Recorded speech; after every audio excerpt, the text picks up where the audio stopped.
नमस्कार, आप देख रहे हैं के न्यूज नेशनल और मैं हूं आपके साथ में शोभित पाठक। तो रुक करते हैं महत्वपूर्ण सुर्खियों पर। बीजेपी समर्थक मुस्लिम युवक की पीट कर हत्या के मामले में सीएम योगी ने दिए सख्त कार्रवाई के आदेश, 2 लोग गिरफ्तार। यूक्रेन के राष्ट्रपति जेलेंस्की ने नाटो देशों से कहा 1% बड़े हथियार दे दो तो रूस को सिखा देंगे सबक। सरकारी नीतियों के विरोध में ट्रेड यूनियनों की हड़ताल, बंगाल में लेफ्ट कार्यकर्ताओं ने रोकी ट्रेन। इस्तीफा नहीं देने पर अड़े इमरान खान के लिए आज बड़ा दिन, संसद में अविश्वास प्रस्ताव पर शुरू होगी बहस। ट्रंप का अमेरिकी राष्ट्रपति पर हमला, कहा बाइडेन ने यूक्रेन के साथ ठीक नहीं किया, मैं सत्ता में होता तो नहीं होता युद्ध। यूपी विधानसभा चुनाव में बीजेपी को पूर्ण बहुमत मिलने पर कुशीनगर जिले में मिठाई बांटने और जश्न मनाने पर मुस्लिम युवक बाबर अली की उसी के समुदाय के पड़ोसियों ने जमकर पिटाई की, जिसके बाद लखनऊ में इलाज के दौरान उसकी मौत हो गई। बाबर की उम्र 25 साल थी। वहीं बाबर की हत्या पर मुख्यमंत्री योगी आदित्यनाथ ने सख्त कार्रवाई के आदेश दिए हैं। इस मामले में पुलिस ने प्राथमिकी दर्ज कर 2 आरोपियों को गिरफ्तार भी कर दिया है और जबकि अन्य आरोपियों की गिरफ्तारी के लिए दबिश दी जा रही है। जानकारी के मुताबिक बाबर को उसके पड़ोसियों ने 20 मार्च को रामकोला थाना क्षेत्र के कटघरहरी में गांव में बीजेपी की जीत का जश्न मनाने और पार्टी के चुनावी अभियान में भाग लेने के लिए पीटा था और इसके बाद लखनऊ में इलाज के दौरान बाबर की मौत हो गई है। और रविवार को जब शव गांव पहुंचा तो परिजनों ने अंतिम संस्कार करने से मना करते हुए आरोपियों की गिरफ्तारी की मांग की। अधिकारियों ने बताया कि कुशीनगर के नवनिर्वाचित बीजेपी विधायक पीएन पाठक और अन्य अधिकारी वहां पहुंच गए और परिजनों को समझाया, जिसके बाद वे शव को दफनाने के लिए राजी हो गए। मृतक की पत्नी फातिमा खातून की शिकायत पर पुलिस ने 21 मार्च को ही 4 लोगों अजीमुल्ला, आसिफ और सलमा और ताहिद के खिलाफ संबंधित धाराओं में मामला दर्ज कर 2 आरोपियों को गिरफ्तार भी कर लिया है। रूस से चल रही जंग में हथियारों की कमी से जूझ रहे यूक्रेन ने एक बार फिर अमेरिका और अन्य पश्चिमी देशों से हथियार की मांग की है और इस संबंध में यूक्रेन के राष्ट्रपति जेलेंस्की का एक वीडियो भी सामने आया है। वीडियो में उन्होंने नाटो से मदद मांगी और कुछ पॉइंट पर सवाल भी खड़े किए हैं। जेलेंस्की कह रहे हैं कि नाटो देश अगर अपने 1% विमान और टैंक यूक्रेन को मुहैया करा दे तो हम रूस को सबक सिखा देंगे। वैसे भी ये हथियार स्टोर में धूल खा रहे हैं। हम लोग 31 दिन से इंतजार कर रहे हैं लेकिन अभी हमें बड़े हथियार नहीं मिले हैं। यूरो अटलांटिक समुदाय का प्रभारी कौन है? क्या सच में सब मास्को से डरते हैं? वहीं दूसरी तरफ रूस का कहना है कि अब उसका फोकस दोनबास और लुहांस को आजाद कराना है। पहले वह दोनबास को आजाद कराएगा और फिर लुहांस को। इस बयान के बाद लुहांस के लोकल अलगाववादी नेता ने कहा है कि वे लोग जल्द ही अपने एरिया में रूस के साथ विलय पर जनमत संग्रह कराएंगे। जनमत संग्रह की बात पर यूक्रेन की सेना का कहना है कि रूस जनमत संग्रह के बहाने यूक्रेन का बंटवारा चाहता है।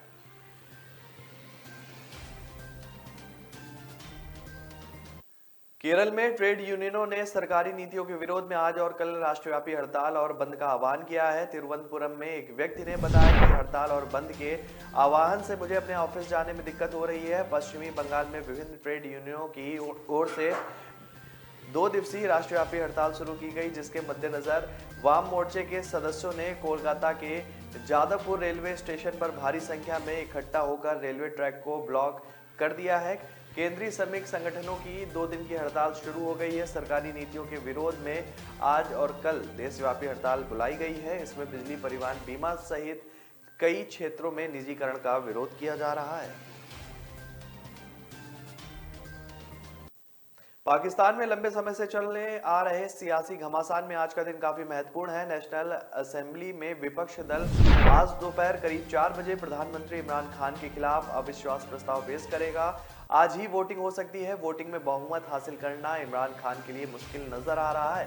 उन्होंने अपनी कुर्सी बचाने के लिए 172 सांसदों की उन्हें जरूरत है, लेकिन उनके अपने 39 सांसदों जो हैं वो बागी हो चुके हैं। ऐसे में आज उनका जाना तय है। हालांकि इस बात पर अब भी सस्पेंस बना हुआ है कि इमरान खान इस्तीफा देंगे या नहीं।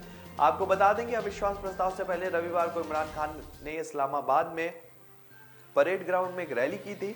इनमें उन्होंने अपने और पार्टी समर्थकों को बुलाया था। उन्होंने लोगों से कहा था कि आप सबने इस्लामाबाद पहुंचना है और अल्लाह का हुक्म है कि इस रैली में उन्होंने अपने सरकार की उपलब्धियों और विपक्ष की नाकामी को खूब गिनाया। हालांकि इस रैली में इमरान के पक्ष में माहौल बनता नहीं दिखा। उन्होंने इसमें करीब 10 लाख लोगों के पहुंचने की बात कही थी, लेकिन रैली में सिर्फ 1 लाख लोग ही पहुंच पाए थे। एक तरफ जहां रूस और यूक्रेन युद्ध को लेकर अमेरिकी राष्ट्रपति जो बाइडेन और रूसी राष्ट्रपति व्लादिमीर पुतिन के खिलाफ जुबानी जंग जारी है, वहीं दूसरी ओर अमेरिका के पूर्व राष्ट्रपति डोनाल्ड ट्रंप भी लगातार मौजूदा प्रेसिडेंट बाइडेन पर खूब हमले कर रहे हैं। हाल ही में ट्रंप ने कहा है कि बाइडेन का यूक्रेन संकट से कुछ लेना देना नहीं है। डोनाल्ड ट्रंप शनिवार को जॉर्जिया में कॉमर्स पर आयोजित एक विशाल जीओपी रैली में पहुंचे। इस दौरान उन्होंने कहा कि जो बाइडेन ने यूक्रेन के साथ जो व्यवहार किया है वैसा उन्हें नहीं करना चाहिए था। अगर मैं सत्ता में होता तो ये युद्ध जो है वो कभी नहीं होता। पूर्व अमेरिकी राष्ट्रपति डोनाल्ड ट्रंप ने इसके बाद कहा कि बाइडेन का यूक्रेन से कोई लेना देना नहीं। उन्होंने अमेरिकी राष्ट्रपति के बेटे के विवादास्पद व्यापारिक सौदों का भी जिक्र किया और उन्होंने कहा कि यूक्रेन पर आक्रमण किसी भी कीमत पर नहीं होना चाहिए था। तो ब्रेक पर जाने से पहले रुक करते हैं महत्वपूर्ण सुर्खियों पर। बीजेपी समर्थक मुस्लिम युवक की पीट कर हत्या के मामले में सीएम योगी ने दिए सख्त कार्रवाई के आदेश, 2 लोग गिरफ्तार। यूक्रेन के राष्ट्रपति जेलेंस्की ने नाटो देशों से कहा 1% बड़े हथियार दे दो तो रूस को सिखा देंगे सबक। सरकारी नीतियों के विरोध में ट्रेड यूनियनों की हड़ताल, बंगाल में लेफ्ट कार्यकर्ताओं ने रोकी ट्रेन। इस्तीफा नहीं देने पर अड़े इमरान खान के लिए आज बड़ा दिन, संसद में अविश्वास प्रस्ताव पर शुरू होगी बहस। ट्रंप का अमेरिकी राष्ट्रपति पर हमला, कहा बाइडेन ने यूक्रेन के साथ ठीक नहीं किया, मैं सत्ता में होता तो नहीं होता युद्ध। न ऐश का न द्वेष का, यह दंगल है देश का। सुलगती समस्याओं के जुलसते सवालों का होगा दंगल देश का। प्रशासन के प्रश्नों को लेकर होगा दंगल देश का। शिक्षा, स्वास्थ्य, समाज, कानून और व्यवस्था के आज क्या है हालात। सोमवार से शुक्रवार रोज रात 8 बजे जलपा क्षत्रिय के साथ दंगल देश का। ब्रेक के बाद फिर स्वागत है आपका। रुक करते हैं आगे की महत्वपूर्ण खबरों पर। उत्तर कोरिया की ओर से अपनी सबसे बड़ी अंतर महाद्वीपीय बैलिस्टिक मिसाइल का परीक्षण करने के बाद तानाशाह किम जोंग उन ने दुनिया को नई चेतावनी दी है। मिसाइल प्रक्षेपण में योगदान देने वाले अधिकारियों, वैज्ञानिकों और कार्यकर्ताओं के साथ बैठक में किम जोंग उन ने कहा कि उत्तर कोरिया ऐसे ही विकास करना जारी रखेगा।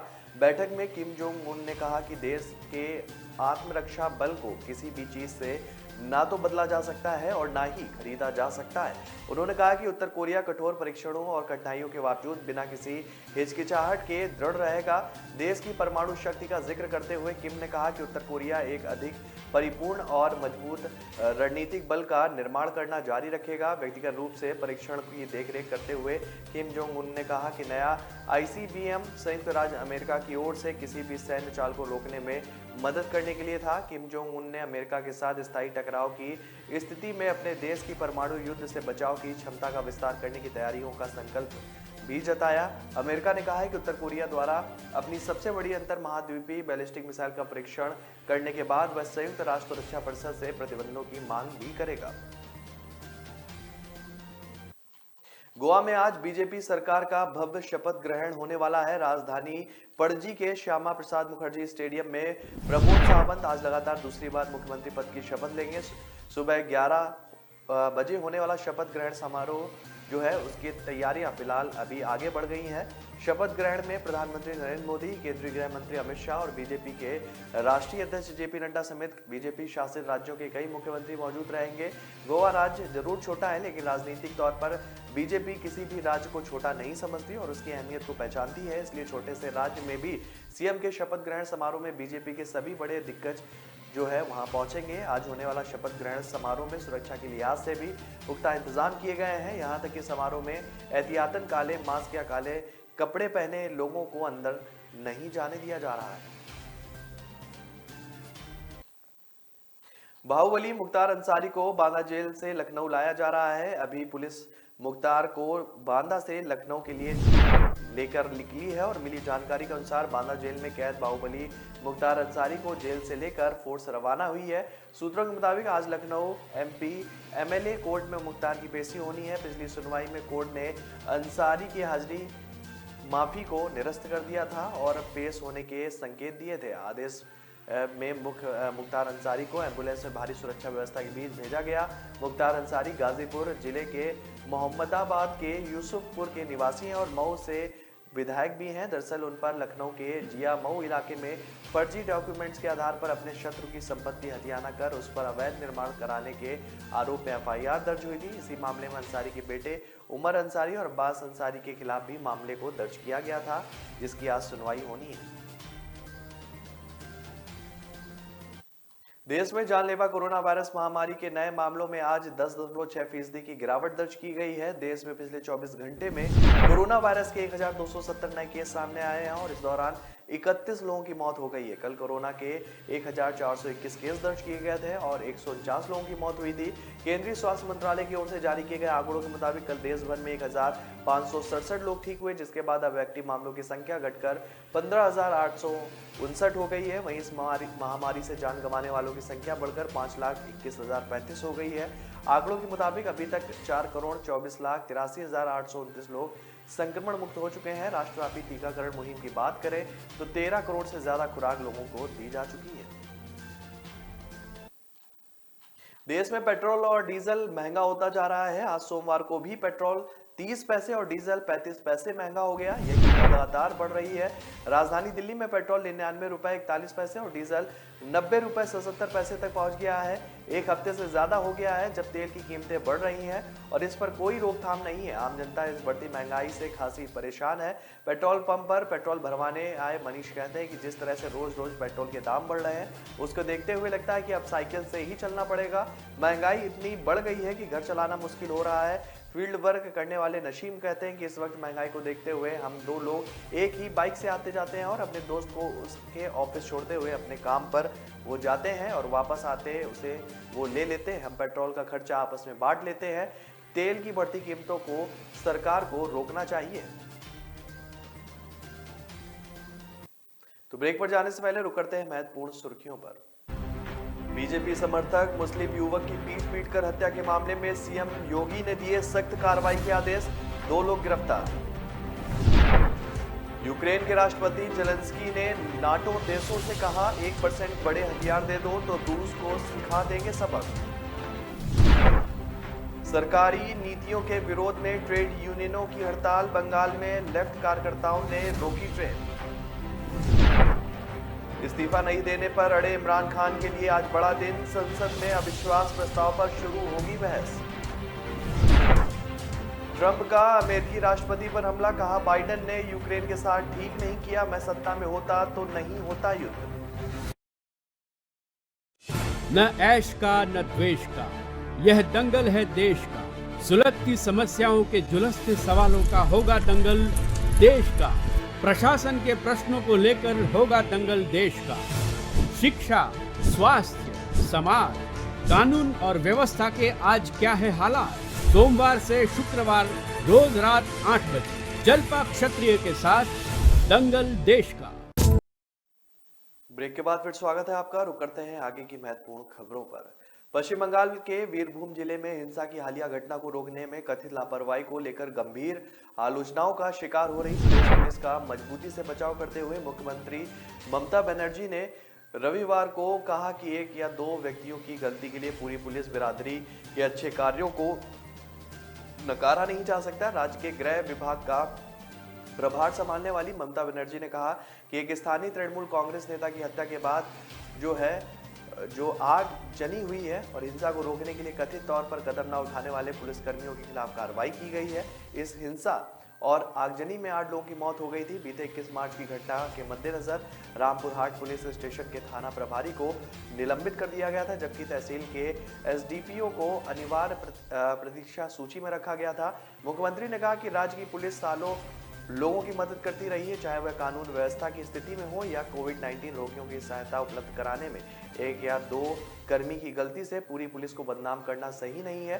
सीएम ममता बनर्जी ने स्वीकार किया कि पुलिस ने शुरू में गलती की है। उन्होंने कहा कि पुलिसकर्मियों को टीएमसी नेता की हत्या के प्रतिशोध में किसी घटना के घटित होने का अंदेशा होना चाहिए था। उन्होंने शुरू में गलती की है, लेकिन हमने कार्रवाई भी की है।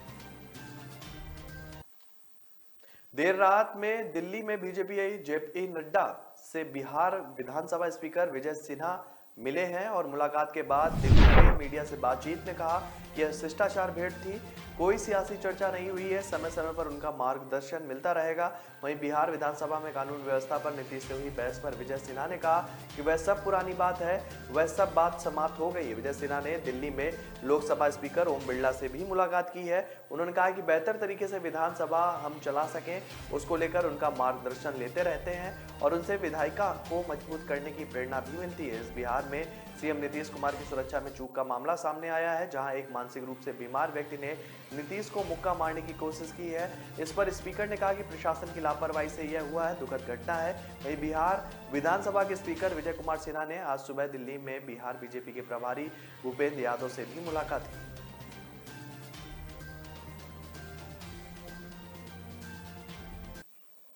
चुनावी रणनीतिकार प्रशांत किशोर एक बार फिर कांग्रेस के संपर्क में है। सूत्रों के मुताबिक प्रशांत किशोर की राहुल गांधी और प्रियंका गांधी से मुलाकात हो चुकी है। हालांकि दोनों के बीच हुई बातचीत को लेकर तस्वीर साफ नहीं है। अटकलें लगाई जा रही हैं कि पीके गुजरात विधानसभा चुनाव में कांग्रेस के प्रचार अभियान की कमान संभाल सकते हैं। वहीं दावा यह भी किया जा रहा है कि पीके और कांग्रेस नेतृत्व गुजरात चुनाव के साथ साथ अन्य पहलुओं पर भी मंथन कर रहा है। इस हलचल को लेकर कांग्रेस के आला नेता जो है वो चुप्पी साधे हुए हैं। कांग्रेस अध्यक्ष सोनिया गांधी और राहुल गांधी के करीबी माने जाने वाले एक नेता ने कहा है कि राहुल गांधी की पीके के साथ मुलाकात की चर्चा पर वो कोई टिप्पणी नहीं करना चाहेंगे। उन्हें इसके बारे में जानकारी नहीं है। प्रशांत किशोर की तरफ से खंडन नहीं किया जा रहा है। गुजरात कांग्रेस प्रभारी रघु शर्मा से जब पूछा गया कि आप विधानसभा चुनाव में पीके कांग्रेस के साथ जुड़ने वाले हैं, तो उन्होंने नो कमेंट कहकर जो है इस सवाल को ही दूसरी दिशा की तरफ मोड़ दिया। एकीकृत नगर निगम की कमान वरिष्ठ आईएएस अधिकारी के हाथों में होगी। इसके अलावा नगर निगम के वरिष्ठ अधिकारी ही विभागों के प्रमुख बन सकेंगे। अभी दिल्ली की तीनों नगर निगमों में वरिष्ठ पदों पर उनके कनिष्ठ अधिकारियों के अलावा युवा आईएएस और गैर आईएएस अधिकारी नियुक्त हैं। दरअसल एकीकृत नगर निगम के समय पार्षद रहे अधिकतर नेता बुजुर्ग हो चुके हैं और उनमें से अधिकतर राजनीति से तौबा उन्होंने कर ली है और इस तरह नगर निगम में अधिकतर पार्षद नए एवं युवा होने की संभावनाएं जताई जा रही है।